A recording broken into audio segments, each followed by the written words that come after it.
আসিফ নজরুল সাহেব, আপনাকে একটি কথা বলি, কান খুলে শুনে রাখেন।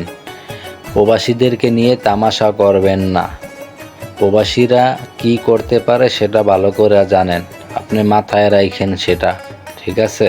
তো লুসাইন্যা কথা কইছো প্রবাসীদেরকে নিয়ে, যে আমি এইটা করব সেইটা করব, ক্ষমতা পাইলে আমি জনগণের জন্য অনেক কাজ করব, জীবন দিয়ে জনগণের মন জয় করব। আর এখন প্রবাসীদেরকে নিয়ে তামাশা শুরু করছো। প্রবাসীরা কি তোর বাপেরটা খায় না তোর মারটা খায় না তোর 14 গোষ্ঠীরটা খায়? প্রবাসীরা কামাই করে প্রবাসীরা খায়। প্রবাসীদেরকে নিয়ে এমন তামাশা শুরু করলে প্রবাসীরা কি পারে সেটা করে ভালো করে জানোস। ক্ষমতা কিন্তু চিরজীবন থাকবে না, চিরস্থায়ী কেউ ক্ষমতা থাকতে পারে নাই আর পারবেও না। তোর ক্ষমতা আর দুদিনের জন্য, তারপরে কি করবি? প্রবাসীরা আজীবন থাকবো প্রবাসে। প্রবাসীরা বাংলাদেশে রেমিটেন্স পাঠায় দেখা বাংলাদেশ এখনও সচ্ছল আছে।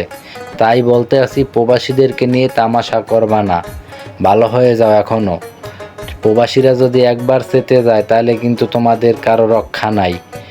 আমি এই ভিডিওটা বানানোর জন্য বাধ্য হইলাম তোমাদের কথাবার্তির কারণে।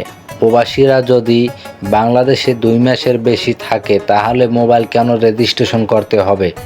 কারণ প্রবাসীরা কি দেশের নাগরিক না? যারা প্রবাসে তারা থাকে, তারা কি দেশের নাগরিক না? তারা কি বাংলাদেশের মানুষ না? তাদের কেন 2 মাসের বেশি থাকলে মোবাইল রেজিস্ট্রেশন করতে হবে?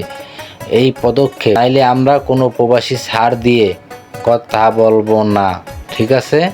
কথাটা যেন মাথায় ঠিকমতো ঢুকিয়ে রাখো।